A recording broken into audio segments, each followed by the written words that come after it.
Meski sudah memiliki rumah pemotongan hewan atau RPH yang berlokasi di Desa Gubuk Tabanan, karena kekurangan sarana dan prasarana, RPH ini masih belum aktif untuk memotong babi. Kondisi ini menyebabkan pengawasan yang tersentralisasi untuk pemotongan babi di Tabanan sulit dilakukan.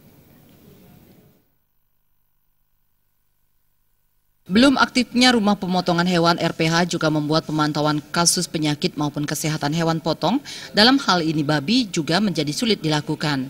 Persoalan ini dipaparkan Kepala Bidang Peternakan dan Kesehatan Hewan, Imade Arya Putra, dalam acara sosialisasi Streptococcus suis pada babi yang diikuti lembaga terkait, peternak, dan tukang jagal.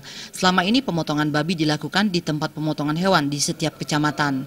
Tersebarnya pemotongan babi diakui menyebabkan pemantauan secara terpusat mengenai kondisi babi, baik sebelum maupun setelah pemotongan sulit dilakukan. Meski demikian, Arya memastikan jika babi yang dipotong di setiap tempat pemotongan hewan (TPH) dijamin kebersihan dan kehigienisannya. Bahkan masyarakat maupun penjual daging babi disarankan untuk membeli daging babi dari TPH. Sementara itu, mengenal hasil pemeriksaan sampel babi hidup yang terindikasi terinfeksi bakteri Streptococcus suis di Banjarpayangan, Desa Gubuk Tabanan, hasilnya sejauh ini belum diketahui. Ia menjelaskan hasilnya bisa saja negatif, sebab sebelum diambil sampel darahnya, babi yang terindikasi terinfeksi bakteri telah mendapatkan suntikan antibiotik.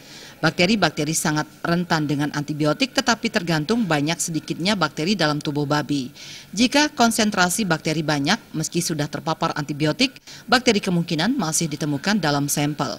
Mengenai belum aktifnya RPH untuk babi, Sekda Kabupaten Tabanan Inyomane Wirna Ariwangsa mengakui karena masih kekurangan sarana dan prasarana.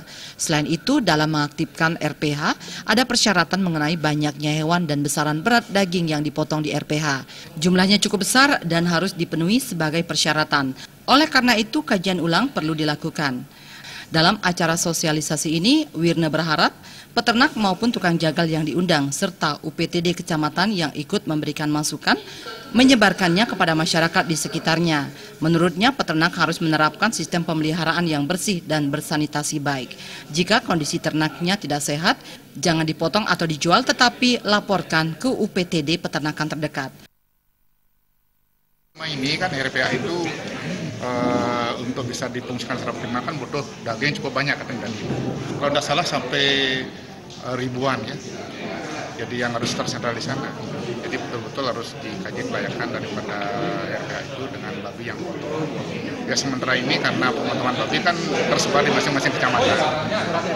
Masing-masing kecamatan juga dilakukan pemotongannya. Jadi suatu ini nanti perlu kita kaji. Dari hasil rapatnya apa? Konsumsi babi aman adalah konsumsi babi sehat dan dimasak hingga matang setidaknya suhu 56 derajat selama 30 menit. Biro Bali Pos Tabanan melaporkan.